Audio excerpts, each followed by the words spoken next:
Desde que los científicos empezaron a ser conscientes y a preocuparse por el aumento de la cantidad de CO2 en la atmósfera, han intentado aplicar las leyes de la física al sistema atmosférico para modelizar su comportamiento y comprender el papel que desempeña el CO2 en la regulación del clima. Este planteamiento no es nuevo. La primera persona que intentó calcular este efecto, basándose en las leyes desarrolladas previamente por científicos como Joseph Fourier, John Tyndall y Claude Puget, fue Svante Arrhenius, un físico y químico sueco que en 1896, tras un trabajo descomunal, determinó que duplicar la cantidad de CO2 en la atmósfera podría elevar la temperatura global unos 5 grados. Hay que tener en cuenta que en aquella época todos esos cálculos se hacían a mano. Puede que su estimación no fuera tan exacta como la de los modelos actuales, pero el orden de magnitud sí era correcto, y suficiente, desde luego, para demostrar en aquella época que las variaciones del CO2 atmosférico estaban detrás de las alternancias climáticas del Cuaternario. Sin embargo, los trabajos de Svante Arrhenius sobre el cambio climático cayeron en el olvido durante gran parte del siglo XX. Es interesante señalar que para este científico, este aumento de la temperatura no era visto como algo negativo. En sus propias palabras, a menudo oímos lamentaciones sobre el carbón almacenado en la Tierra que la generación actual desperdicia sin pensar en el futuro. Podemos encontrar cierto consuelo en el hecho de que aquí, como tantas otras veces, hay beneficios por un lado y daños por otro. Gracias a la influencia del aumento del porcentaje de ácido carbónico en la atmósfera, podemos esperar disfrutar en el futuro de un clima mejor y más equitativo, especialmente en las regiones más frías de la Tierra. En el futuro, la Tierra producirá cosechas mucho más abundantes que en la actualidad, en beneficio del rápido crecimiento de la humanidad. Los científicos empezaron a preocuparse de nuevo por el CO2 después de la Segunda Guerra Mundial. Pero la prueba experimental del aumento del CO2 en la atmósfera tuvo que esperar hasta 1958.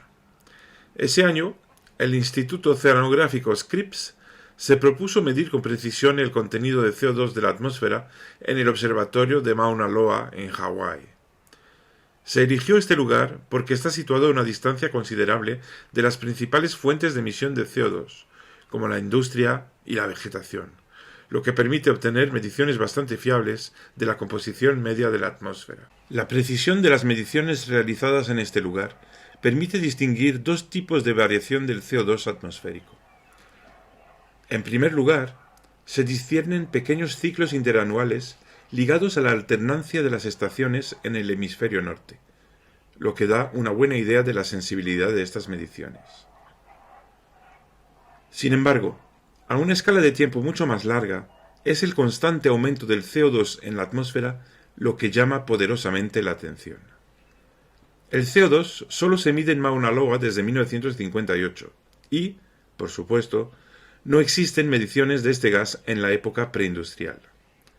Sin embargo, se calcula mediante una serie de extrapolaciones que su contenido debía ser entonces de aproximadamente 280 partes por millón de CO2.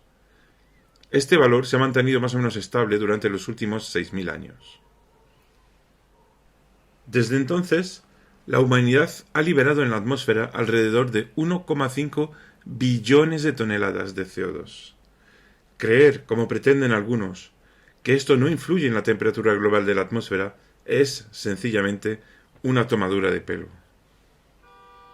Volviendo a la modelización del sistema atmosférico, la preocupación suscitada por las mediciones indiscutibles realizadas en el observatorio de Mauna Loa llevó a la NASA en los años 80 a desarrollar los primeros modelos atmosféricos modernos y a predecir por primera vez el futuro aumento de las temperaturas con un cierto grado de confianza.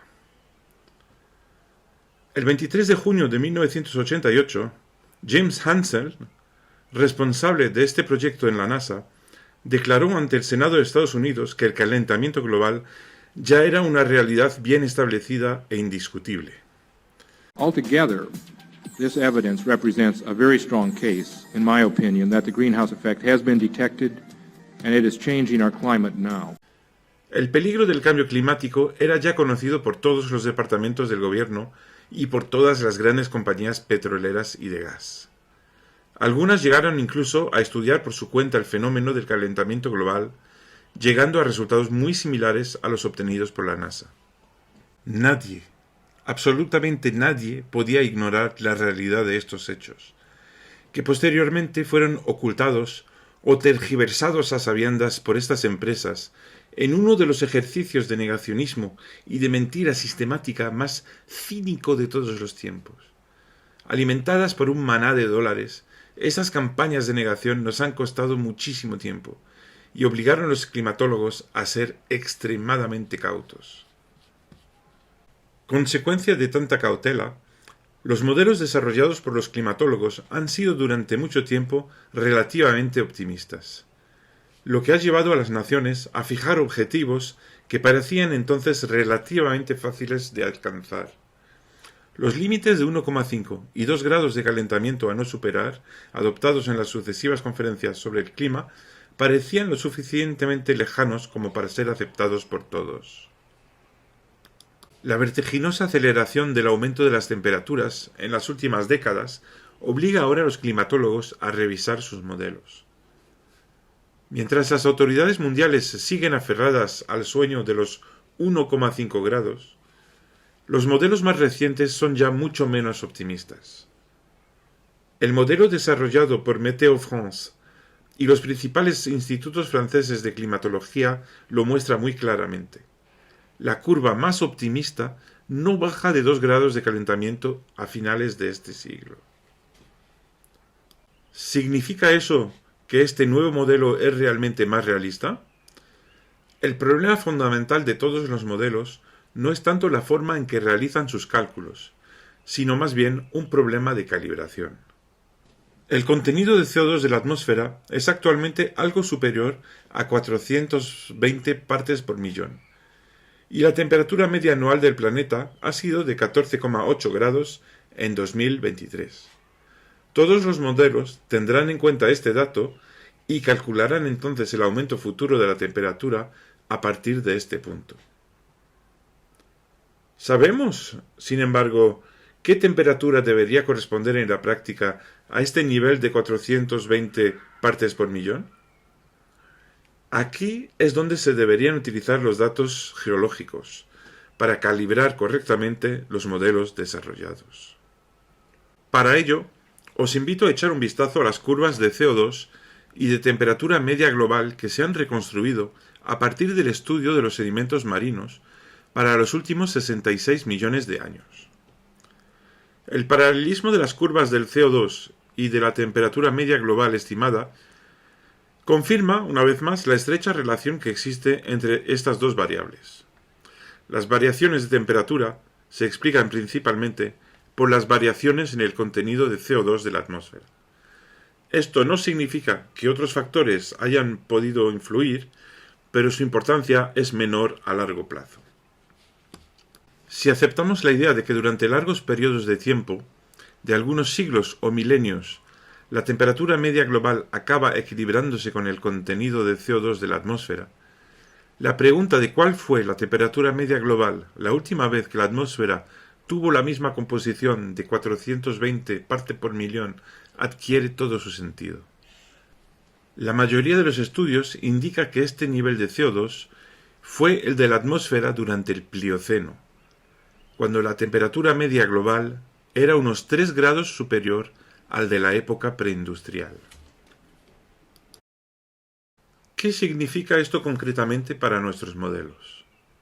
Está claro que, a pesar de las profundas heridas que hemos infligido en la naturaleza, los procesos físicos y químicos que actúan en la superficie de la Tierra son los mismos hoy que en el Plioceno. Esto significa que si nuestra atmósfera contiene actualmente 420 partes por millón de CO2, con una clara tendencia al alza, la temperatura media global debería acabar equilibrándose con el CO2 y alcanzar un nivel similar al que alcanzó en el Plioceno. Sin embargo, hasta ahora la temperatura media global solo ha aumentado algo más de 1,4 grados. Para alcanzar un equilibrio similar al del Plioceno, la temperatura media global tendría que aumentar otros 1,6 grados. Todo ello sin aumentar siquiera la cantidad de CO2 en la atmósfera. Resumiendo, si esta pequeña reflexión empírica es correcta, tenemos realmente mucho de qué preocuparnos. Una cosa es cierta y salta a la vista.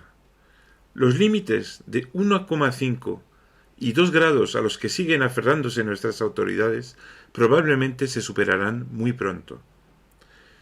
Ya estamos rozando en realidad el límite de los 1,5 grados, y los 2 grados se alcanzarán probablemente en muy pocas décadas.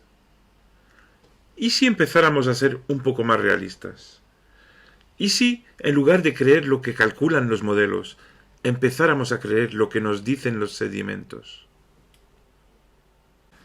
Al hacerlo, todo me lleva a pensar que un aumento de 3 grados de la temperatura media global es el mínimo que vamos a tener que aguantar, porque ese es el nivel de temperatura del Plioceno, cuando el contenido de CO2 en la atmósfera era similar al actual, suponiendo, claro está, que dejemos rápidamente de emitir CO2 en la atmósfera, lo que no parece muy creíble viendo que el consumo no ha dejado de crecer hasta ahora. El escenario más probable es que alcancemos los 4 o 5 grados de calentamiento en el mejor de los casos, y si no reaccionamos rápidamente, casi prefiero ya ni saber lo que ocurrirá, porque me temo que quedará bien poco por salvar.